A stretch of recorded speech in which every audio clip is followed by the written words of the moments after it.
আলুর পুরি বা কচুরি আর দোকান থেকে কিনে খেতে হবে না যদি আমার এই রেসিপি ফলো করে বাড়িতেই একবার তৈরি করে নেন। আর ঘরে থাকা সামান্য কয়েকটা উপকরণ দিয়ে তৈরি করছি। আশা করছি আমার আজকের রেসিপিটা আপনাদের খুব ভালো লাগবে। আসসালামু আলাইকুম viewers, welcome back to mobile Litus blog. চলে আসলাম আমাদের নতুন আর একটা ভিডিওতে। তো কচুরিটা তৈরি করার জন্য প্রথমে একটা বোলের মধ্যে আমি 2 কাপ ময়দা নিয়ে নিয়েছি। আপনারা চাইলে আটা দিয়েও এটা করে নিতে পারবেন। এখন স্বাদ মতো লবণ দিয়ে আগে ভালো করে মিশিয়ে নিলাম। এখন 2-4 চামচের মতো সয়াবিন তেল দিয়ে ময়দার সাথে আরও একবার ভালো করে মিশিয়ে নিচ্ছি। আর হাতের মধ্যে মুঠো করে দেখছি, যদি ময়দাটা ভালো করে মুঠো হয় তাহলে বুঝতে হবে যে ময়দার মাখানোটা পারফেক্ট হয়েছে। এখন আমি এখানে উষ্ণ গরম পানি দিয়ে ময়দার একটা ডো তৈরি করে নেব। আমি অল্প অল্প করে পানি দিয়ে ময়দার ডোটা তৈরি করে নিচ্ছি। আর হাতে যদি আপনাদের 10 থেকে 15 মিনিটের মতো সময় থাকে তাহলে কিন্তু বাসায় খুব সহজে আমার রেসিপি ফলো করে কচুরিগুলো তৈরি করে নিতে পারবেন। আর এই কচুরিগুলো যেহেতু ঘরেই তৈরি করে, আপনারা চাইলে বাচ্চার টিফিনে অথবা সন্ধ্যায় চায়ের সাথে পরিবারের সদস্যদের সাথে উপভোগ করতে পারবেন।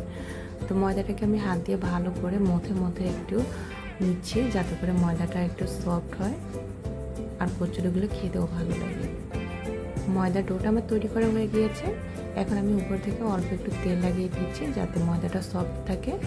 আর ততক্ষণে আলুর পুরটা তৈরি করে নেব। এখানে আমি 2টা মিডিয়াম সাইজের আলু কেটে নিয়েছি, সাথে মরিচ পেস্ট কেটে নিয়েছি, আর লবণ, হলুদ, শুকনো মরিচের গুঁড়ো নিয়েছি। এখন চুলায় একটা প্যান বসিয়ে দিয়েছি। প্যানটা গরম হয়ে আসলে তাতে রান্নার জন্য যতটুকু তেল লাগে ততটুকু তেল দিয়ে দিয়েছি। এখন কেটে রাখা পেঁয়াজ আর মরিচগুলোকে দিয়ে দেবো। আর প্রায় 1 মিনিটের মতো একটু নেড়ে চেড়ে নেব। এটাকে গোল্ডেন ব্রাউন করে নিতে হবে না, জাস্ট একটু নরম হয়ে আসলেই হবে। 1 মিনিট নেড়ে চেড়ে নেওয়া হয়ে গিয়েছে। এখন আমি উপর থেকে হাফ চামচের মতো, মানে চা চামচের মতো আর কি, পাঁচফোড়ন মশলাটা দিয়ে দিলাম।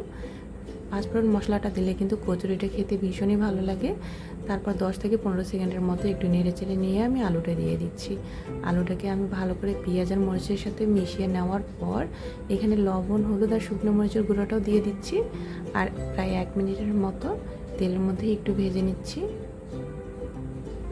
এতে করে সুন্দর একটা ঘ্রাণ বের হবে। যখন সুন্দর একটা ঘ্রাণ বের হয়ে আসবে তখন আমি এখানে আলুটা সিদ্ধ হওয়ার জন্য প্রায় 1 কাপের মতো পানি দিয়ে দিচ্ছি। এতে করে আলুটা ভালো করে সিদ্ধ হয়ে যাবে।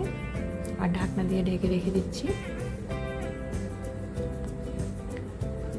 প্রায় 5 থেকে 7 মিনিট পরে আমি ঢাকনা খুলে দেখিয়ে দিচ্ছি। যেহেতু এটা মিডিয়াম সাইজের বড় আলু, সিদ্ধ হতে বেশি একটা সময় লাগে না। আমার আলুটা সিদ্ধ হয়ে গিয়েছে। এরপর নেড়ে চেড়ে আমি বাকি পানিটুকু টেনে নিয়েছি আর এটা ঠান্ডা করতে দিচ্ছি। ততক্ষণে আমি এখানে ময়দাটাকে আরও একবার মথে নিচ্ছি আর এখান থেকে লেচি কেটে নিচ্ছি। আপনারা চাইলে লিচিগুলোকে একটু ছোট করে নিতে পারেন। এখানে আমি 2 কাপ ময়দার জন্য 5টা লিচি করে নিয়েছি। এরপর একটা লিচি আমি একটু মিডিয়াম সাইজের রুটি বেলে নিচ্ছি। মিডিয়াম সাইজের রুটি বলতে যতটুকু এখানে দেখতে পাচ্ছেন ততটুকু একটু রুটি বেলে নিচ্ছি, যাতে করে এখানে আমি খুব সহজে আলুর পুরটা ভরে দিতে পারি। এখানে আমি আলুর পুরটা দিয়ে দিয়েছি। এখন আমি সাইড দিয়ে ঘুরিয়ে মুখটা বন্ধ করে দিচ্ছি আর মাঝখানটা একটু চেপে দিচ্ছি, যাতে করে আলুর পুরটা বের হয়ে না আসে। এখন কচুরিগুলো আমি 2 পাশে একটু হালকা করে চেপে দিচ্ছি। এটা বেশি বড় করব না, কচুরি শেপে যতটুকু লাগে আর কি। এখানে আমার 5টা কচুরি তৈরি করে নেওয়া হয়ে গিয়েছে। আগে থেকে আমি কড়াইতে তেল গরম করতে দিয়েছিলাম। সেই গরম তেলের মধ্যে আমি একটা কচুরি দিয়ে দিয়েছি। আপনারা অবশ্যই চেষ্টা করবেন কচুরিগুলোকে ডুবো তেলের মধ্যে ভেজে নিতে।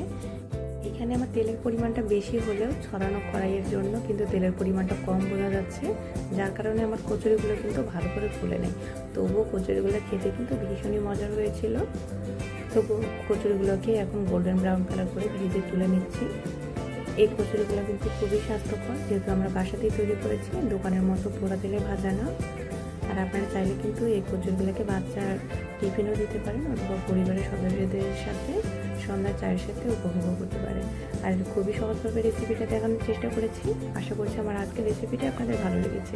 এরকম আরও সহজ আর মজাদার রেসিপি পেতে আমার চ্যানেলটা সাবস্ক্রাইব করবেন আর আমার পেজটা ফলো দিয়ে আমার পাশেই থাকবেন। ততক্ষণ পর্যন্ত সবাই ভালো থাকবেন, সুস্থ থাকবেন। আল্লাহ হাফেজ।